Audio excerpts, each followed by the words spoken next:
In the constantly changing world of fundability, the big question is this: how are entrepreneurs and real estate investors like us, ones who want to grow our businesses and who are tired of paying for really expensive alternative lending, how do we tap into the most inexpensive money available and do it without the hassle of typical borrowing? That is the question, and this podcast will give you the answers. Welcome to the Get Fundable podcast with your host, Merrill Chandler. Welcome back, everybody. Merrill Chandler, your host of the Get Fundable podcast. In this episode, we're going to be talking about inquiries, how they affect your score, how they affect your fundability, and especially how they affect your financial reputation during a crisis, personal or the global one that's at our doors. So when we come back, we will begin. I'll see you in just a second. And we're back, everybody. Merrill Chandler, once again, keeping it live, keeping it real, making sure that you guys are completely aware of what is happening to your fundability right now in this crisis. And today we're going to be talking about inquiries, all right? How they affect your fundability, how they affect your score, and more importantly, what they mean in times of crisis, right? How are they used by lenders, et cetera, et cetera. So let's start out with a little bit of myth busting. The first thing that comes to most people's minds, and I cover it in my book as well, Get Fundable, or the new F word. When people think of inquiries, they think of big ticket items. When you go for a mortgage, when you go for an auto loan, Winnebagos, buying boats, whatever, RVs, they say that you are in they'll say, oh yeah, it doesn't matter how many inquiries I have, because as long as it's within a 30-day period, it only counts against my score once. Now, two things are revealed in this. First of all, our preoccupation with score, because when individuals think that it only affects their score, they haven't been to the boot camp, they haven't read my book. These folks do not have the real building blocks upon which their fundability exists and what lenders are looking at to approve you, right? So yes, it only counts your score once. That was negotiated by the lobbyists, and it was kind of a freebie that the negotiations between the Fair Credit Reporting Act amendments, FICO, lenders, everybody said, yeah, let's combine them all together. Why should it hurt your score more if you're shopping for a car and you pull multiple inquiries, right? No harm, no foul. Here's the thing. It's true. FICO has a process that's called deduping, DE-DUPING, deduplicating, basically. And what that algorithm does is, and I even have a chart here that we're going to put into the blog version of this, the written blog version of this.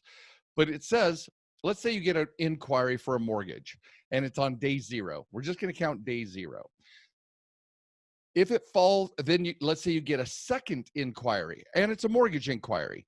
If it falls within 30-day buffer, the inquiry is ignored. Let's say it comes in a week later. You're going shopping for another mortgage. A third mortgage inquiry, let's say it's another 5 days. It's still within the 30-day buffer of the first mortgage inquiry. So you can have as many mortgage inquiries from the day of the first mortgage inquiry all the way through 30 days. But if you have a credit card inquiry during that 30 days, it counts as an inquiry. If you have an auto loan within that 30 days of that first mortgage, it counts as another inquiry. So it's like kind. If you do we use this in the boot camp all the time. Let's say somebody pulls 7 or 10 inquiries when you go to the dealership. They're shopping your loan to find the worst loan to give you. You guys know what I'm talking about. Well, if they pull those credit reports and those inquiries are within 30 days, like kind all get counted as one. To use the FICO language, they are ignored. But any non-like kind inquiries within that 30-day are still counted.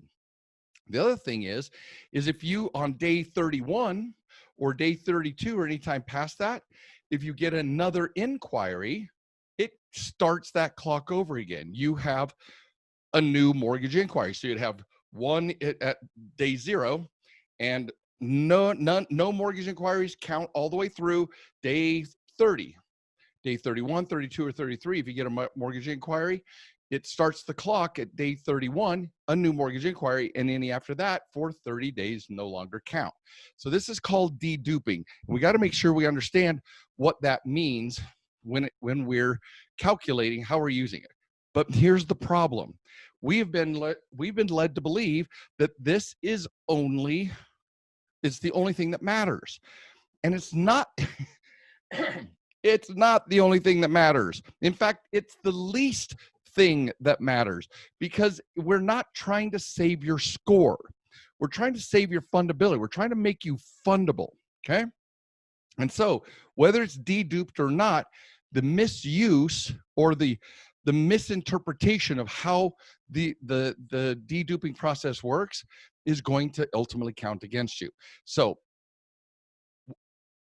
many of our clients we recommend that they use my FICO credit reports. My funding hackers, et cetera, all use my FICO credit reports. My FICO only keeps track of 12 months of inquiries. And the reason is because FICO's credit report is designed to count score, right? So it keeps the most recent 12 months and what inquiries have been pulled, right? It only counts against the score like kind within a deduping period of 30 days. Here's the problem. Your fundability, if you go to your raw data, the consumer disclosure files directly from Experian, TransUnion, and Equifax, those raw data files, they carry the corresponding inquiries back 24 months. Now, why? Why does FICO only carry 12 months worth of inquiries and each corresponding bureau carries a full 24 months? Because the raw data that comes from the credit bureaus is what all lender software, it's even what FICO, the FICO underwriting part of their algorithms and AUS software. But when it comes to just the score, FICO only needs 12 months of inquiries because it only counts for the most recent 12 months. But all the underwriting software by lenders, et cetera, count on the bureaus to keep all 24 months worth of inquiries. Now, notice we've been talking about the 24-month look-back period forever, right? Well, here's another example of its usage. They don't care what happened more than 24 months earlier when it comes to your inquiries. It's not relevant to their underwriting calculations and their funding approval calculations. It's not relevant past that 24-month mark. So bureaus only keep 24 months. They keep negative credit for 7 years, but the vast majority of the record keeping is for that 24 months, right? So hear me carefully. While you may not, while going out shopping for an automobile, going out shopping for mortgages, et cetera, while those may not count against your score, but once in that 30-day period, they significantly count against your fundability, because all the AUS software out there is using all of those. They're looking at all of those inquiries for 24 months. Even if you went shopping for a car and your dealer, it wasn't your fault, you didn't know until the boot camp. If you go shopping for a car and they pull 4, 5, 7, 10 credit profile or inquiries, that is behavior that AUS software counts as unprofessional. It is consumer level behavior. I don't know enough as a consumer, and I'm not credit shaming anybody. I'm saying this is how the game is played, right? If I'm teaching you how to dribble in basketball and you don't dribble, I'm going to yell at you for not dribbling. You guys have been funding hackers, all you my podcasters who are binging. You guys know that you're adopting more and more and more your awareness of the rules of this game. So it's no credit shaming. I just want you to understand the vital importance of not just knowing, but upping your game as a professional borrower. So your consumer behavior is to go to an auto dealer and have them pull 4 or 5 or 10 credit reports. Those inquiries are indications of the lack of being a pro and totally being a consumer. So if we're going to be measured by the credit bureaus and by the AUS software for all 24 months, then we want to very carefully determine how we're going to use those inquiries. Now, there's 2 phases for inquiry usage, okay? 2 phases. One is what we call during our optimization, during our growth phase. And then 2, it's during the maintenance phase. And when I say growth, some of you may be building profiles. Some of you may be building business profiles. Some are building personal profiles. The growth phase may require the addition of additional revolving accounts, installment loans, picking up a mortgage or a car, a business line of credit, a business loan, business credit card. Each one of those are going to require a hard inquiry. And so we've got to monitor and meter out the use of those inquiries. All right. Now, there's a couple of ways to do this. One that we have taught in the boot camp, and it has been mentioned in various versions, the mortgage podcast, the auto loan podcast, etc. There is where you can pick up. The first thing you need to do is establish what is the preponderance of inquiries pulled, what bureau and version of the software is pulled for each one of the lenders you're working with. So if you have an auto loan with Chase, you have a mortgage with your credit union, whatever it is, you need to know who they pull. Now, it's kind of a misnomer. Every single mortgage company on the planet pulls all 3 bureaus because they usually usually use the middle score, not the average score. The middle score is what they use for funding. Well, if you've done it right, if you've optimized vertically by version, and if you've optimized horizontally by bureau, you should be within 10 points of each other. And therefore, all of your scores are going to be awesome, and you're going to end up in the double AAA rates rather than A minus B rates when it comes to your mortgage. So having said that, it is so important to know which bureaus are pulling credit reports, both in their reviews of your account. That's how we get soft pulls, and in your hard pulls, like when they doing a credit line increase or they're giving you a new credit instrument. Those are going to be hard pulls. Now, let's talk about the other kind of thing that many people are aware of, but we want to just get our terms down. There's hard inquiries and soft inquiries, also known as hard pulls and soft pulls. And a hard pull is and I talk about this a lot in my book, guys. I've got a whole section on a huge footnote on the use of inquiries and how they're best used. But a hard pull is when a lender wants a complete review and every data point of your credit profile as reported by the 3 bureaus and scored by FICO. That's a hard pull. They want all the data to run through their entire AUS system to approve you, okay? There's what's known as a soft pull, and a soft pull is just our nomenclature. It's just the colloquial term of what they call an account review. An account review, and here's what's interesting. An account review, they're not, if let's say you're going for a credit card, a business credit line, and they're going to use, let's say they're using the national bank card score from FICO. Well, they're going to do an entire account review, an entire hard pull, and bring all your data using the FICO bank card, let's say 8, FICO bank card 8, all right? pick a bureau, doesn't matter. Interestingly enough, if they're pulling a FICO bank card 8 to approve you, they may just do an unweighted 8 to review you. See the difference? Approve you versus review your account. And so they're not going to use, likely they're not going to use the bank card score. They're going to use just the regular unweighted score. There are groups out there that approve. They approve your FICO. Let's say again, we're going after business line of credit. Let's say they're using a bank card 8. They approve you with FICO, but they use like Vantage for the review because there's different functions, different software, different features, right? So we got to remember that there's a lot going on behind the scenes.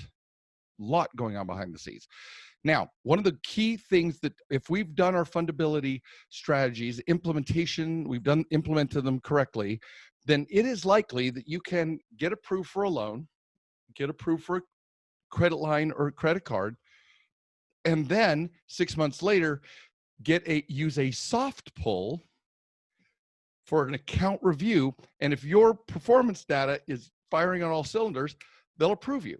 Some banks even say, well, we can approve you for X, on a soft pull, and we can approve you for Y on a hard pull. You tell us.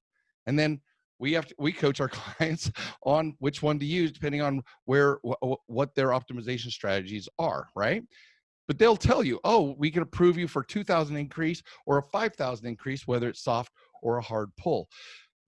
Many institutions, many lenders will do one soft pull a year and one hard pull a year because they want, at some point, they need to do an entire account review to see how you're doing.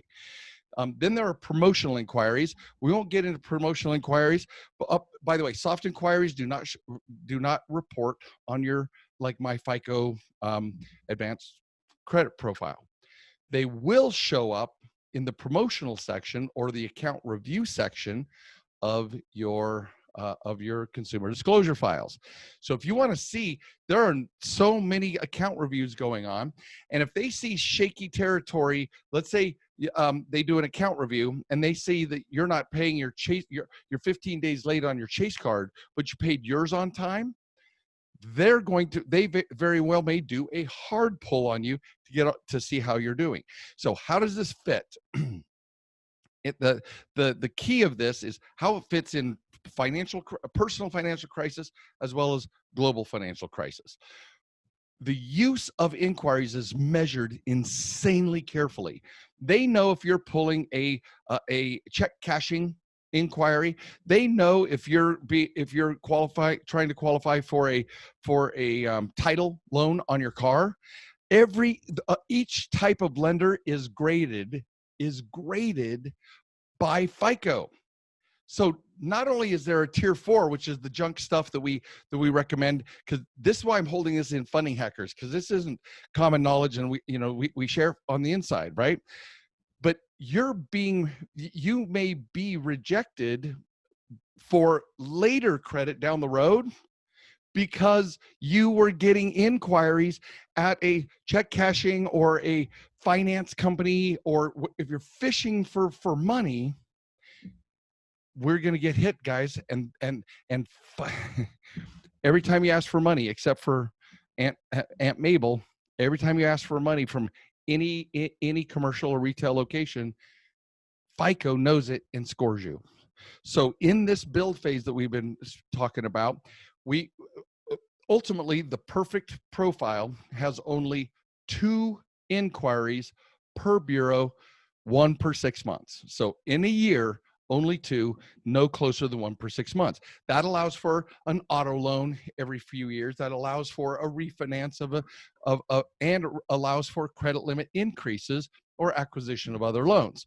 So for our clients, we build an entire process of how to use the fewest number of inquiries across all 3 bureaus. Because you got to know, if you live in California and you're not careful, you're going to go get hit, and you're going to have 15 inquiries on Experian and none on TransUnion and Equifax.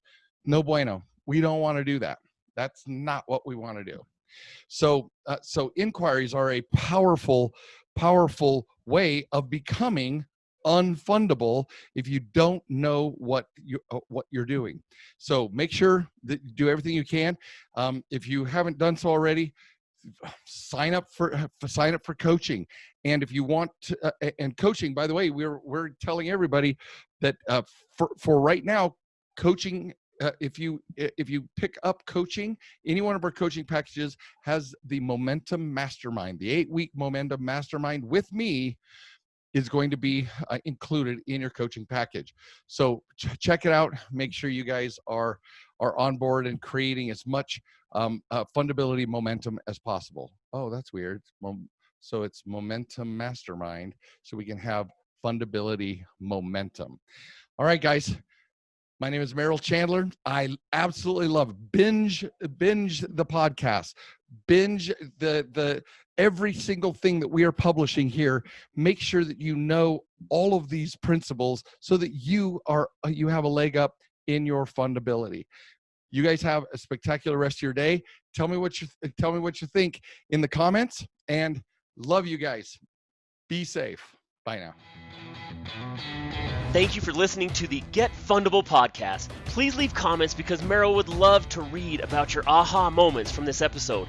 And be sure to visit getfundable.com to read our blog, get important links, join our community, and much, much more, like ordering Merrill's tell-all book that is changing the world, The New F Word. And you gotta tell your friends about this podcast because we want them to get fundable too.